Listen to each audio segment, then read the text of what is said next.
अस्सलाम वालेकुम प्यारे व्यूअर्स। आज मैं आपको शक्कर पारे बनाने की तरकीब, बड़ी आसान तरकीब बताने लगी हूँ। ये मैं अक्सर घर पे बनाती हूँ बच्चों के लिए।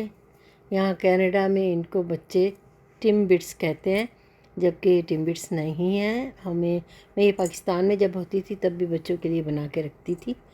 सबसे पहले मैंने लिया 2 कप मैदा। इसमें मैंने 1 कप सूखे दूध का पाउडर डाला है, मिल्क पाउडर। अब मैं इसमें डालूँगी 1 चमचा बेकिंग पाउडर।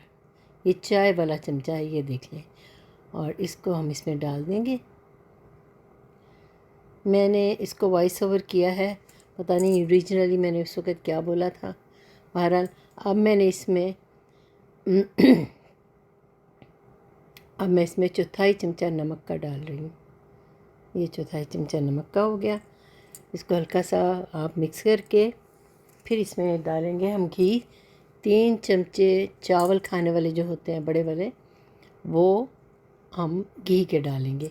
घी भी आप अपनी मर्ज़ी से डाल सकते हैं। असील घी सबसे मज़ेदार लगता है, देसी घी भी बहुत अच्छा लगता है, डालडा भी डाल सकते हैं, ऑयल भी, मक्खन भी, आपकी मर्ज़ी, आप जो डालें, मार्जरीन डालें, मगर इससे जायकों में फ़र्क आता है। सबसे अच्छा मुझे इसमें असील घी लगता है। पारा इसको मिक्स करके अब मैं इसको तकरीबन 1.5 कप मग्गे पानी से गूँधूँगी। और गूँधते वक्त आपने तसल्ली से गूँधना है इसको, ताकि इसमें कोई गुठली ना आए और ये बहुत एक ही तरह का यूनिफॉर्म किस्म की इसकी डो बने। ये देखिए, अब इसको मैं ना ऑयल डाल के छुड़ा लूँगी।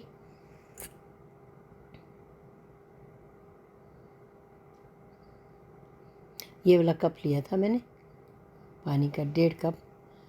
आप खुद भी देख सकते हैं, अगर ज़्यादा लगे तो कि सॉफ्ट हो गया तो थोड़ा सा मैदा काउंटर पे डाल के इस पर इसको रोल करके इसको ना ज़रा सा सख्त कर लें, ताकि आपने इसको काटना है बाद में छुरी से। ये मैंने इसके रोल्स बना के ना इस तरह सांप से बना के काउंटर पे, फिर मैं इसके नीचे छोटा सा कटिंग बोर्ड रख के काटूंगी ताकि निशान ना पड़े काउंटर पे। तो इसको अच्छी तरह से करें ताकि ये अंदर तक ना जुड़ा रहे, खुले ना। अब इसके बाद मैं इसको काउंटर पे रख के इस पे इसको काटूंगी। ऐसे काटे थे मैंने, और फिर इनको हाथों से पकड़ पकड़ के किस तरह यानी गोल जैसी बन जाती हैं, मगर गोल नहीं होती। आपको मैं दिखाऊंगी कैसे बन के सारे लगते हैं। अभी थोड़ी देर में आ जाएगा आपके सामने। ट्रे में मैं सारे बना के रख ली। ये देखिए, अब मैं इनको फ्राई करूँगी। ऑयल गरम कर लें, इतना गरम हो जाए कि आप उसमें एक डाल के देखें, अगर वो नीचे चिपके ना और ऊपर आ जाए ना। आपने इसको बड़ी हल्की आंच पे बनाना है। तो मैंने ये डाला है, साइड में हो गया। मैंने कैमरा अभी सीख रही हूँ, पता नहीं कब सीखूँगी। बहरहाल आप इसको नज़रअंदाज करें, देखें कि ये सारे हो रहे हैं। और शुरू में आप चमचे से हिलाने की बजाय इसको फ्राइंग पैन के हैंडल से हिला हिला के ना इसको, ताकि ये अगर नीचे जुड़े हुए हैं तो खुद ही निकल जाएंगे। ये चमचे से ना कीजिएगा, शुरू में थोड़ा सा इसको फ्राइंग पैन को हिला के ना, तो उससे इनको उखाड़ लें। ये जैसे हल्का हल्का, एहतियात से, ये ना हो कि आप इसको छलका लें। बड़े प्यारे खुशबूदार और गोल्डन से, मुझे गोल्डन ब्राउन बड़े अच्छे लगते हैं। ज़रा ज़्यादा डार्क ब्राउन हो जाए तो अच्छे नहीं लगते। इनकी बड़ी भीनी भीनी खुशबू आ रही है पूरे किचन में।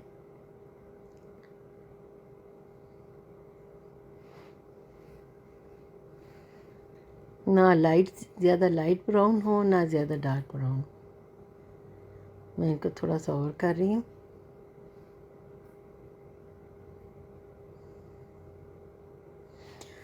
इनको बना के जब ये पूरे ठंडे होंगे तो आपने इनको संभालना है, अंदर तक ठंडे हो जाएं।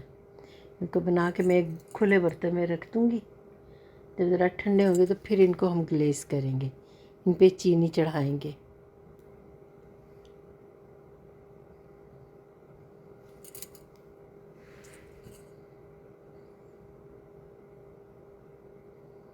मुझे बहुत शौक़ है अपनी रेसिपीज़ ना, मैं अपनी फ्रेंड्स के साथ भी शेयर किया करती थी। अब ख्याल आया कि चले यूट्यूब पे आप लोगों से भी शेयर करूं।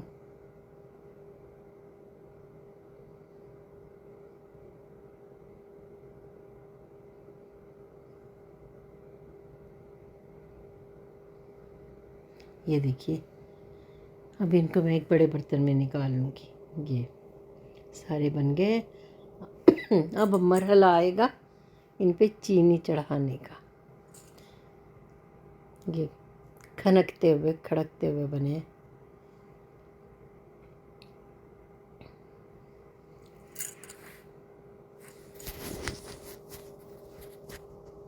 अब एक पतीली में, सॉस पैन में 2 कप मैंने चीनी के लिए हैं।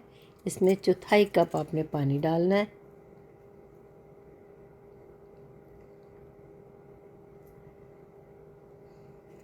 पानी कम होगा ना तो आपको ज़्यादा नहीं इसको पकाना पड़ेगा, जल्दी पक जाएगा। और 1 तार का शीरा डालना है, बनना है तो फिर वो इसके ऊपर चढ़ेगा। चिपकने लगे आपके हाथ से। आप जब ये पक जाएगा ना, शुरू में देखिए ये गदला सा है, फिर ये बिल्कुल क्लियर हो जाएगा और 1 तार का शीरा बन जाएगा।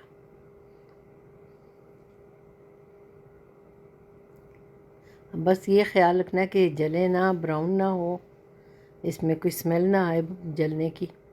हल्की मीडियम आंच पे आपने इसको करना है। ये क्लियर होना शुरू हो गया है। मैं इसको मज़ीद पकाऊंगी ताकि स्टिकी हो जाए।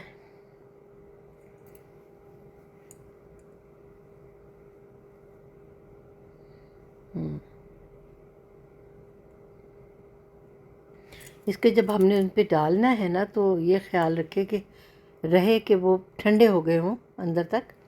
और फिर उसके बाद ये है कि जब आप इनमें डालेंगे ना तो आपने फ़ौरन इनको आपस में मिक्स करना है, ताकि ऐसे मिक्स करना है कि ये टूटे ना और चीनी इनके ऊपर चढ़ जाए।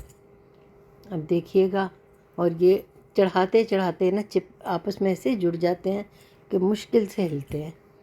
जब ये हो जाए, चढ़ जाए, तो फिर आप इनको पंखे के आगे भी रख सकते हैं, वरना ये खुद ब खुद भी सारा ड्राई होके ग्लेज्ड हो जाएगा, बिल्कुल टिम्बिट्स की तरह।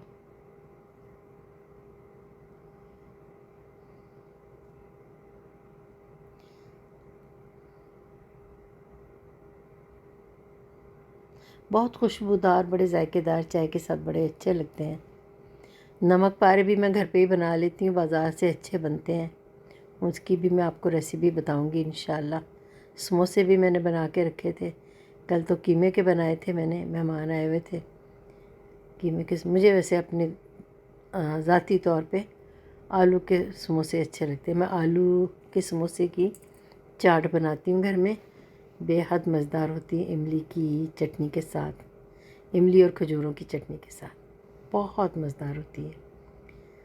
तो इंशाल्लाह वो भी मैं आपसे किसी दिन शेयर करूँगी, लेकिन इस वक्त आप हम देखिए हमारे शक्करपारे। अगर आपको पसंद आए तो प्लीज़ मुझे ज़रूर बताइएगा। मुझे बहुत खुशी होगी कि आपको ये पसंद आए। आप घर पे ट्राई करें तो भी बताइएगा।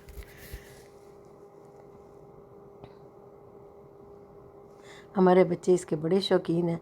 मैं जब बनाती हूँ, जब ये ड्राई हो जाते हैं, बिल्कुल खुश्क हो जाते हैं और ठंडे हो जाते हैं, तो इनको प्लास्टिक की थैलियों में भर के आप फ्रिज में रख लें। जब निकालेंगे उसी तरह क्रिस्पी और मज़े। ये देखें, थैलियाँ बना के रख ली हैं, और इस तरह चाहे तो पड़ोस में भी भेज दें, बच्चों को भी दे दें, बहुत अच्छी बनती हैं।